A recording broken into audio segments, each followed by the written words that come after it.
Hey guys, welcome back to Prepping in Progress. I'm Steve, and today we're going to look at some viewer questions. The big one for today is most overlooked preps. So stay with us.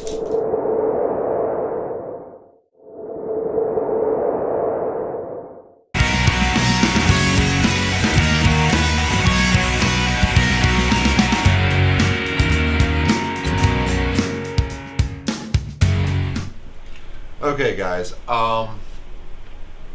we need to take care of some old business. Since the channel has started picking up and I've started posting more, hey, I told you I should do my best. I've been going through the comments and working my way back and finally gotten to answering comments from 2 years and more. And I got a little snippy with one of the viewers after I replied and gave the information that was asked. The response was, well, it took you 2 years. You're right, it did. So we're going to do a brief recap of the last 3 years. Last year we posted a total of 9 videos. You guys were used to getting 2 a week, a prep talk and an actual video. I'm sorry, I apologize. That's on me. 3 years ago, Miss Kim came home from work and told me that we were done and I had a month to load up all of my stuff and get it from Mena, Arkansas, 224 miles northwest to the bug out location. I lost between 40 and 60 pounds that month. Slept 4 hours a night on average. Towing a trailer, 224 miles, unloading, 224 miles back, loading, somewhere in there sleep a little bit, and go back. And do it again.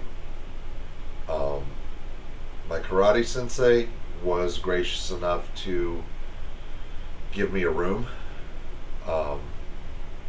down there that saved my life several times over. The ability to pull into his house with a loaded trailer, loaded Jeep, sleep for a few hours, get up and go. It kept me sane.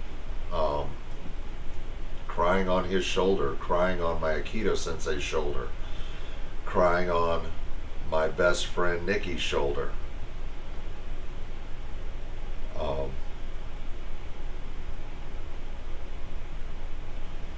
Helped.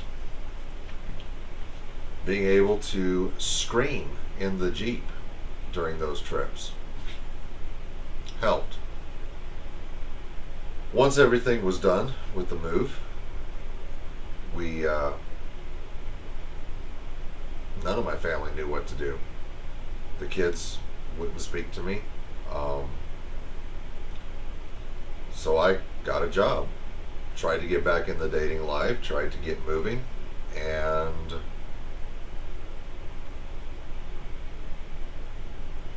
during that time, I was working a minimum of 48 hours a week, usually closer to 50 or 60. And the videos stopped. So, I'm sorry. At the end of last year, there were some floor slick dating issues with the young woman that I was dating, and that went its separate ways, and she's caused some drama since then, including trying to tag the Prepping in Progress Instagram page in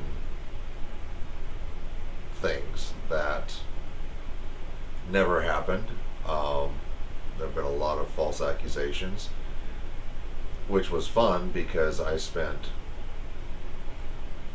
multiple months, between 3 and 6 months last year, Zooming with a counselor just to see if my recollections and my interpretations of things were actually true. It's called gaslighting, by the way, when you are led to believe that your own memories of things are not accurate.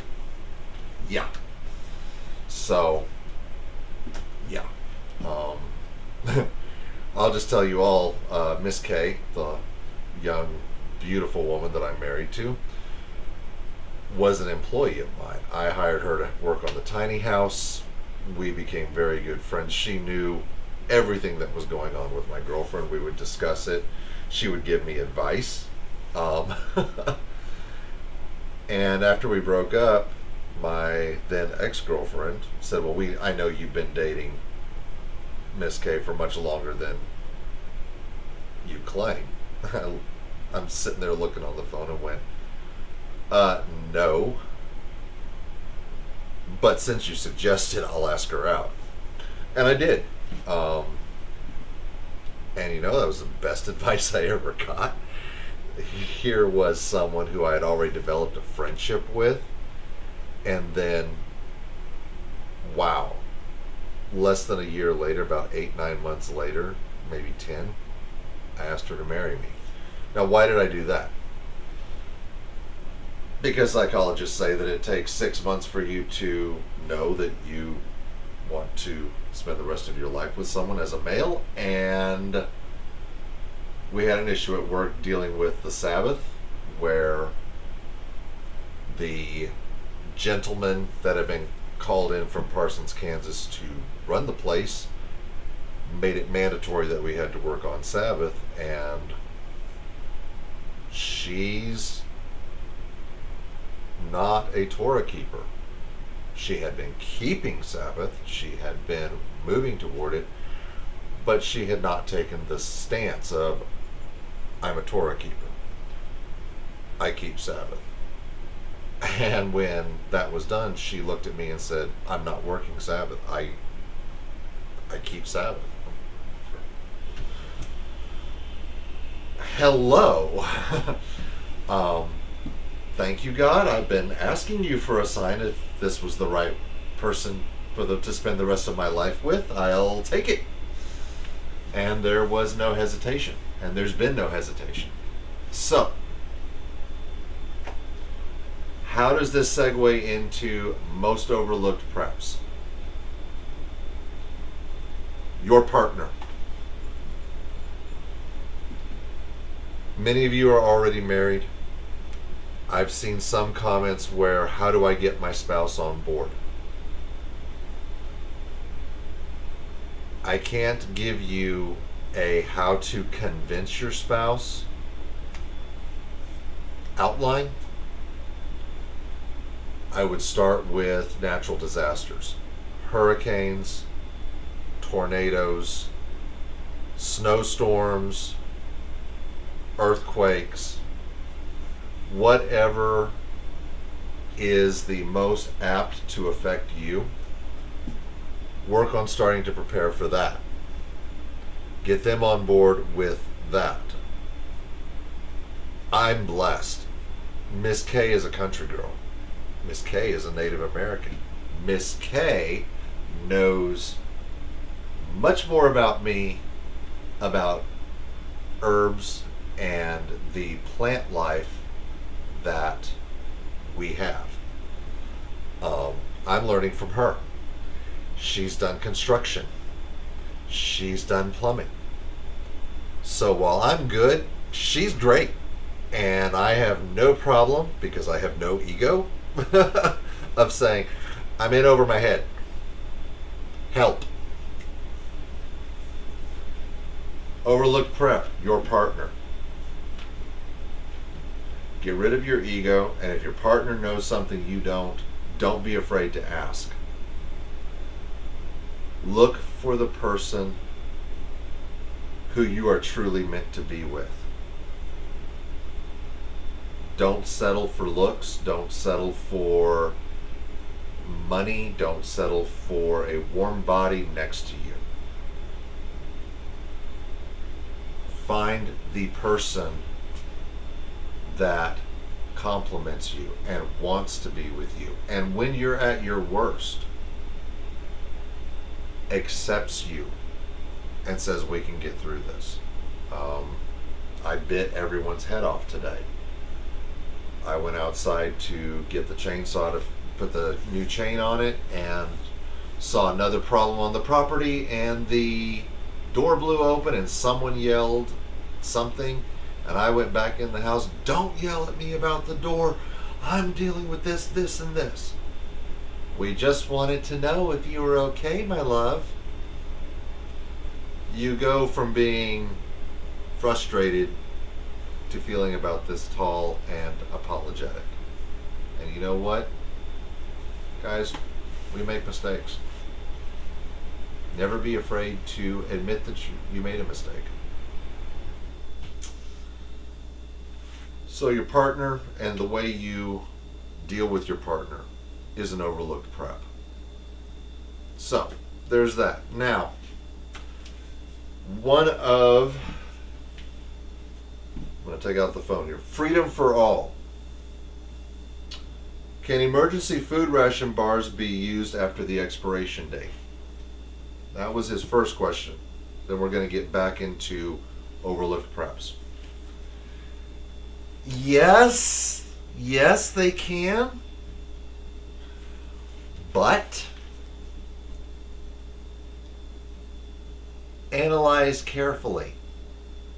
Don't just break off a chunk and start eating it. Look at it, see if it looks right. Smell it, see if it smells right. Then consider tasting it and seeing if it tastes right. I've used the Nature Valley food bar, granola bar things, and when I opened one way past its expiration date, it had little things crawling around in it. So there's that. You might consider freezing some of these things. Some of the ration bars, the actual emergency food ration bars, you used to be able to get one that was a brick covered in tin foil, wrapped, sealed, at Walmart. He falls again. Slippery floor. I washed dishes a little bit ago. Here's the problem with those. Are they nutritious? Yes. Will they keep you going? Yes. In an emergency, absolutely. But if you're going to put them in a car, in a bug-out bag, anything like that, those need to be wrapped, not just the tin foil covering it and thrown into a bag, because the friction, the rubbing, when you're hiking, when you're walking, bouncing around in the back of a car, I have seen those bars get holes in the tinfoil from rubbing. And then they're open to the air, they're open to water. My Jeep is no better than any other Jeep in the element of it's not waterproof. Water leaks in all the time. If that bar gets wet, you've got mush, you've got the ability for it to go rancid. So, look at it, make sure it looks good. Smell it, make sure it smells good. Taste to make sure it tastes good. And then go ahead. And these are just my personal advice, not a guarantee. Overlooked preps. Let's talk about communications for a second. Your little handheld radio, whether you're using the Baofeng like me, which is, ham radio on a budget, or you've upgraded to the Motorola, you've upgraded to something else. As long as you've got comms, hey, I'm good with you. My Baofeng will reach out and touch your Motorola, and we're good. For the record, are they made cheaply? Yes. Fair enough. fair argument. Sometimes the receivers are not proofed like they should be. Absolutely. I'm not going to argue with the Baofeng detractors. What I am going to say, as a ham radio operator, a great antenna can make the worst radio in the world sing. A bad antenna can make the best radio in the world sound awful. So, if you're going to work on comms, which many people are not ready to get their ham radio license. If you're going to go for an FRS radio like the Motorola Talkabouts, you can't change the antenna. So know your equipment, know your area, practice with your friends, and see what the terrain does for you. Because FRS radios, GMRS radios, those will be your Motorola Talkabouts, are line of sight. 2-meter ham radio is line of sight, which means that if you're here on a flat plane, there's a mountain, and then your buddy's over here, that mountain's going to block your signal. Now, if there's a repeater on top of the mountain, for a ham, your signal's going to go to that repeater and then be rebroadcast, and he can still get you. So, your talkabout's not going to go through the mountain. Your talkabout's not going to go down in the valley if you are just slightly out of sync. It's like a CB radio, all right? So antenna.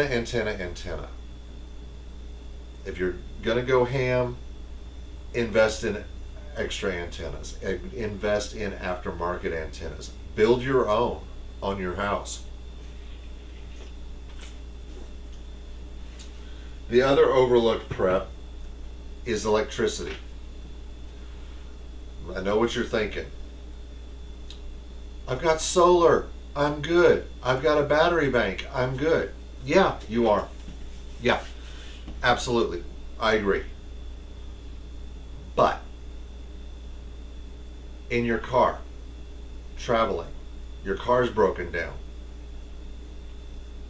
Your car can't turn on. Your battery's dead. You're out there. You want to call for help. So you reach out and you grab your handy dandy little radio, and instead of turning on like this, it's dead. So when you hit the little button, there's nothing there. There's nothing on the screen. What are you going to do? I carry in my Jeep this charger. It's not the traditional one that comes with your Baofeng. It has a USB port instead. I also carry, and I do my best to keep fully charged. About once a week I discharge this thing and then recharge it. We're actually in the recharging phase right now. We have 3 dots out of the circle. But what I can do is take this, plug it into my battery pack, and then now my little ham radio that I'm sitting in the car with no power, is charging. And in a couple of minutes I'll be able to at least do a brief signal. And I'll tell the person that I make contact with, hey, I'm going to shut down for 15 minutes, let this thing continue to charge, and then I'll get back on with you. You know, make your report where you're at, whatever. Portable power would be a good way to say this. A small portable generator would be a very overlooked prep. Another one, you're going to love this. Spark plugs. Spent multiple hours Thursday night trying to get a generator working. We had a nice snowstorm. The parental units were out of power. Freezers are defrosting. Refrigerator is no longer cooling. Mother, of course, is putting the ice packs from the freezer into the refrigerator to keep things cold. Dad can't start the generator. Well, first things first. I'm big, strong son. Will pull cord. 75-year-old father. Can't pull cord anymore. No.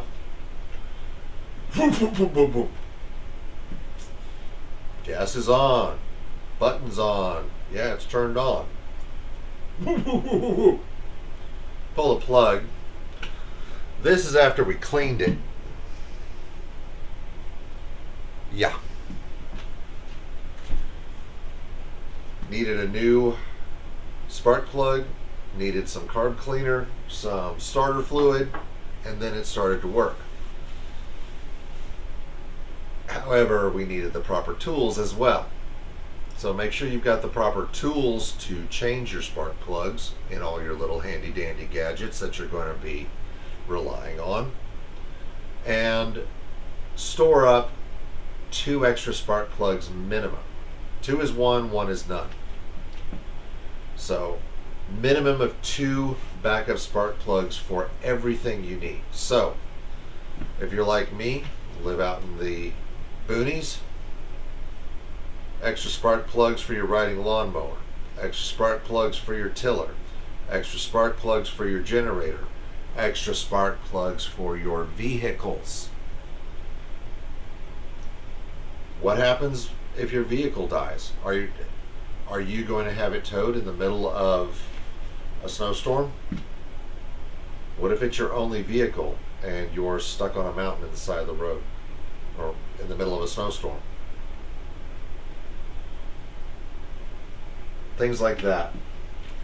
Another very overlooked prep, except for by the herbalists, is knowledge on herbs. Thanks to one of our viewers, when I said I was weak in this subject, she suggested The Herb Book by John Lust. I've started it. So, yeah. So those are 1, 2, 3, 4, 5, technically 6 forgotten preps, and the answer to your question about food ration bars. Thanks for watching.